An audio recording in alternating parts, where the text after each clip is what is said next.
Welcome to Horror Review Sunday and happy Easter. Let's talk about one of the most extreme produced films out of Hong Kong, and that is Dream Home.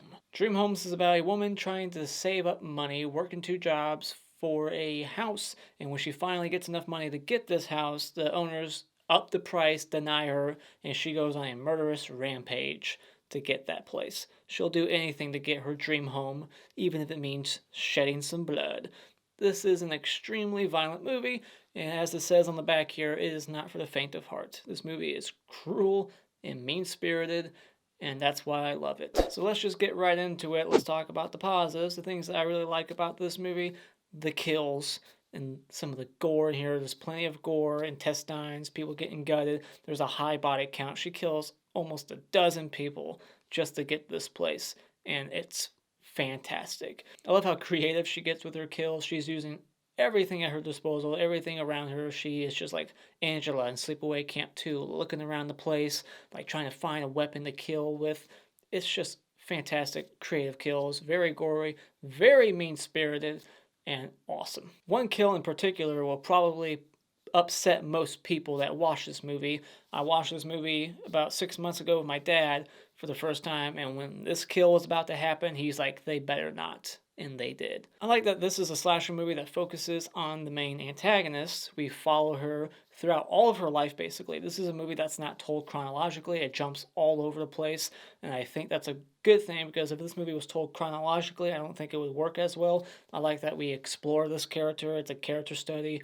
We find out why she wants this place, what her childhood was like, and I just think all that was necessary to help us understand why she's so hell-bent on getting this place. I like the way the movie was shot, especially the violence. It was shot to be more realistic, like they would just linger on things. The violence is pretty realistic, like people slowly bleed out instead of like getting stabbed in the gut and dying right away. Like when people get injured in this movie, they don't just drop to the floor right away and die like you would always see in older movies where they get stabbed in the stomach and they just drop dead instantly. When people are being choked in this movie, they linger on it for like almost 2 minutes until they finally suffocate. Like, it is more realistic. I like that the director also added some humor into the movie also with like the kills. Some of them are kind of comedic the way they're done. And this one has some nudity, so that always helps. It's like an American slasher, a high body count, gore, beautiful girls, nudity. It's the perfect slasher movie. It's actually got a story too and a message behind it. So it's just a phenomenal slasher, worth checking out. And so only nitpicks, things I didn't care for in this movie is that there is some CGI in a couple of the kills. There's a couple of gun kills. I don't really care for that in a slasher. I wish those would have been done differently, but I think that's still realistic. Like, that would probably go down that way, that scene in particular. So, am I a fan that there's guns? No. Being used in a slasher movie and there being CGI involved with it? No, I don't like that. But it's still realistic that, the character chose to use a gun in that situation. But, yeah, the CGI could have done without that crap. And you have to suspend disbelief quite a bit. I mean, this woman seems to be getting away with shit that she shouldn't be getting away with. She's leaving all kinds of DNA of hers around the crime scene, and she seems to just get off scot-free, and she is a little too strong being her size. She's not a big woman. She's got a skinny frame, and she seems to be breaking shit pretty easily in this movie. The movie can be a little slow at times, not too slow, but it did kind of drag in a couple of little moments, and the way the story is told, I said earlier that it's not told chronologically, and I like that, but sometimes it was a little jarring and confusing, like, wait, when is this happening exactly? Like, where are we in the timeline now? It was just a little hard to follow, especially the first time. But final thoughts, this is a freaking brutal, fantastic slasher to check out. Yeah, it's foreign, so you gotta read subtitles. I don't think there's a dubbed version on here. This is the DVD. I don't have the Blu-ray. I don't think there was dubbing, so just know that you have to read it. So if you're like completely against that, then you're not gonna like the movie. But suck it up, try it anyways, read it, and look at the great gore. Look at the fantastic kills. This is a damn near perfect slasher, if you ask me. So when it comes to Dream Home, definitely highly recommend checking it out. Go out and buy it. Alright, spoiler discussion. So this movie opens up with, based on a true story. Is it? Did a woman really do this in China? I don't think so. And it opens up with a quote also about, the monthly, the average monthly income and how much houses are per month, and it's ridiculous there. And we get this sleeping security guard who gets killed, and she ties like the zip tie around his neck, tightens it, and he like wakes up and it starts like panicking for like 2 minutes straight. His eyes turn red, just like in Final Destination, and he gets like a box cutter, and instead of like cutting it at the back of it, he like starts cutting right here near his jugular. He's like cutting his jugular vein, and blood's spraying out of his neck because he's like desperately trying to cut the zip tie off. Like, I understand he's panicking, but that's just a stupid way to go about getting yourself out of that situation. We see that our main character is working two jobs, and one of those jobs is dealing with assholes all day. She has to call people. She works at a bank, and everybody she calls and talks to, they immediately tell her, like, fuck off. I don't want to talk to you. So having a job like that would be very depressing if you just had like 100 people or more every day just telling you to fuck off and just telling you what an annoying piece of shit you are. Quit calling this number. Like, that's the worst job to have.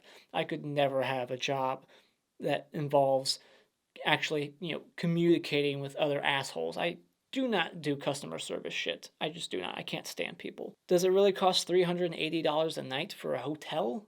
That seems pretty expensive, especially for that crappy place.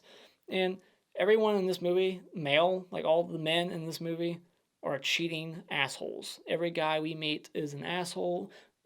Two of them are cheaters, and both with kids or some on the way.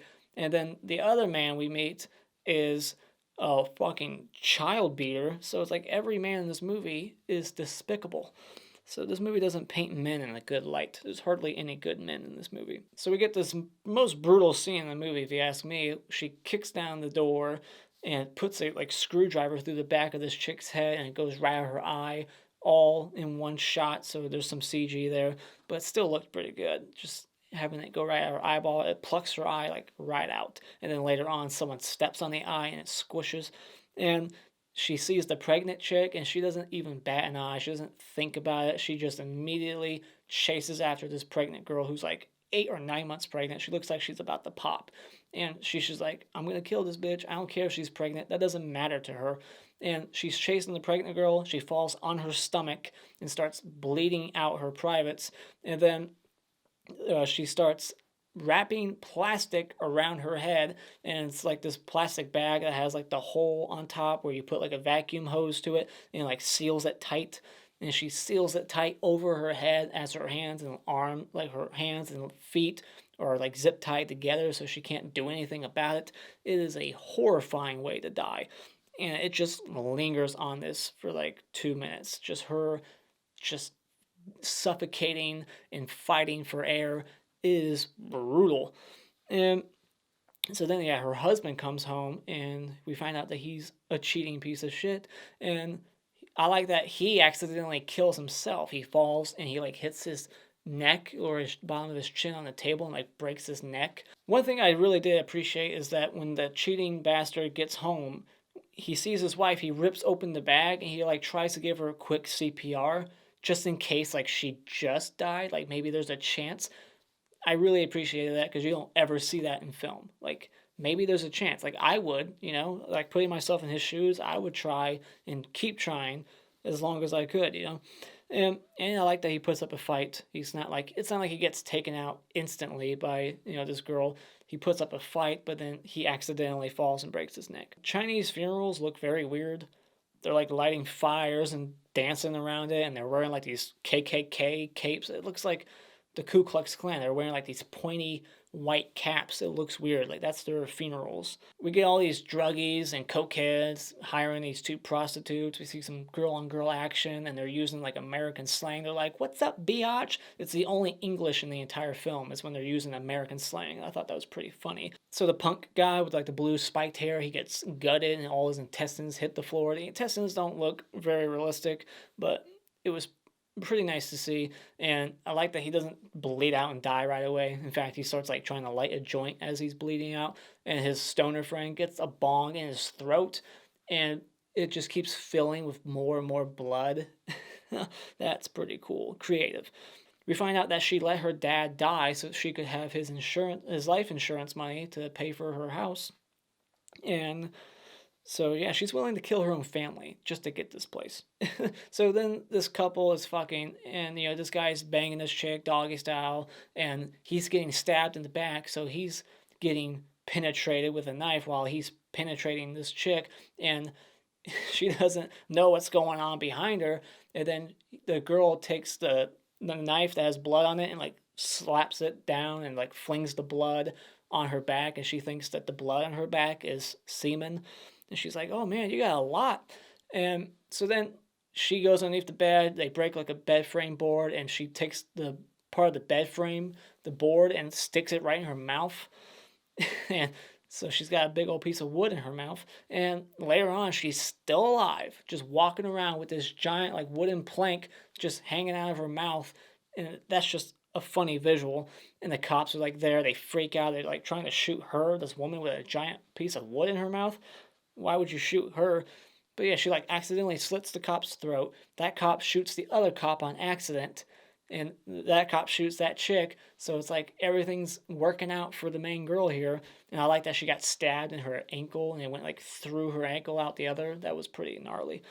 And so yeah, she's like bleeding all over the place. Like her blood's everywhere. She pukes at one moment too. So she's got her own vomit in the sink. She's got her own blood just dripping everywhere. Like her DNA is all over the place. We're gonna find out it was her. Not to mention she's got scars on her face now. So she's all busted up. They're gonna know, like, it was you who just killed everybody. We find out that the sellers were asking for more money after she finally had enough money, and that's what set her off. So the guy that she gutted earlier, he's still like bleeding out, and then she gets him to shoot himself by digging her hand in his guts to make him scream so she could put the gun in his mouth and make it look like a suicide. So that was pretty mean. Just sticks her hand in his intestines and gets him to scream. And she finally gets this place. The property value goes down when 11 people are murdered. And this place isn't even that great. She just wants the view, I guess. I mean, her bed from her old place doesn't even fit in her new bedroom. That's how much she's like downsizing. Like her place now is smaller than her old place. Her bed doesn't even fit in her bedroom. But she doesn't care. She just wants it. It's all about location, I guess. And then we find out that the stock market is crashing in America and it's having a worldwide effect. So I guess that's saying that she's fucked too. Like she's going to lose her house. I don't know. I don't know that kind of stuff. I don't know much about the stock market or property value, blah, blah, blah. I don't know. Like, is the ending of this movie saying that because of the stock market crash in America that she's screwed and she's going to lose her house? And the prices are going to go up, or is it saying that she didn't have to kill those people because the prices were going to go down? Like I said, I don't know, but either way, it's funny. I guess because by the end she's like, oh shit, I just did all that for nothing, I guess, right? But yeah, very good movie. I don't really have a favorite character in this movie, so no hockey mask award. But my hanky award for worst character in this movie is that cheating bastard, cheating on his like 9-month pregnant girlfriend or wife. What an asshole.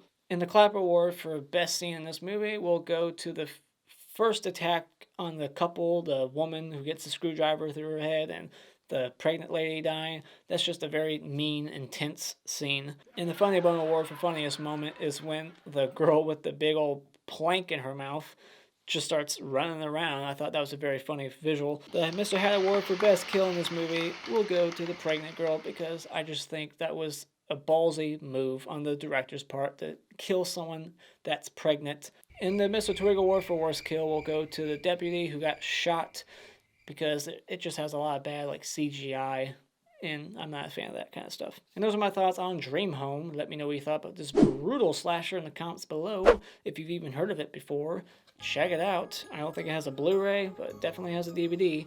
And if it's streaming, you can stream it. I recommend it. Happy Easter. Thank you so much for joining me tonight. If you like what you've seen here, you can hit this like button and become a subscriber today just by clicking on my cartoon face in about 5 seconds. And until next time, auf Wiedersehen.